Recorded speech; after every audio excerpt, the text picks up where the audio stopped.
እና በቃ ማለት ገና ለገና ቤት እንዲኖረን ጥሩ ህይወት እንድንኖር ብሎ ሄዶ ህይወቱን አጣ የሚለው ነገር ከውስጡ አይወጣም።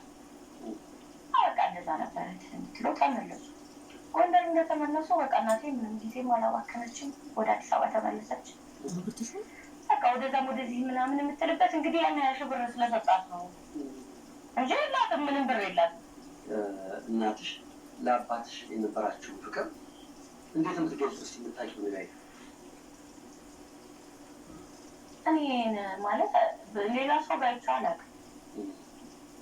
በጣም ነው የምትወደው ማለት እኔ አጋጥሞኝ አያውቅም። በጣም ነው የምትወደው እናቴ።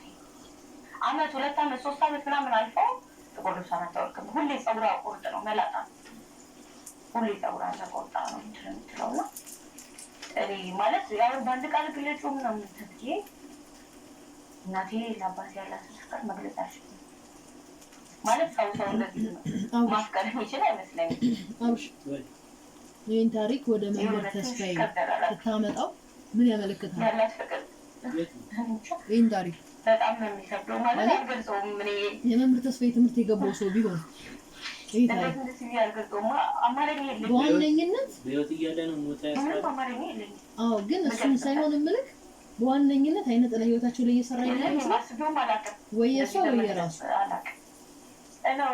ለምን በለች እሷ ልቧ ውስጥ አለ። እሱ የራሱ አይነት ማግባት አትፈልግም። ሁሌ ፀጉሯን እየተላጨች ምናምን አያታ አይነ ጥላው ሳትወልድ የሆነ ሰበብ ፈጥሮ ሰውየው እንዲወጣ ፈልጋለች። ወደፊት እቺ ካሉት ከሁለቱ ግን ታላቅ ነውና በቃ ይሄን ተጨርቁ ነው ያጠባል ፎቶ አይ ምን ለምን ላስቀብልሽ ቅዳሜ ነው የጋራጅ ደሞዝ ያን ደሞዝ ያገኛል ምናምን አንተ ተለሷ ነው ይሰጣል።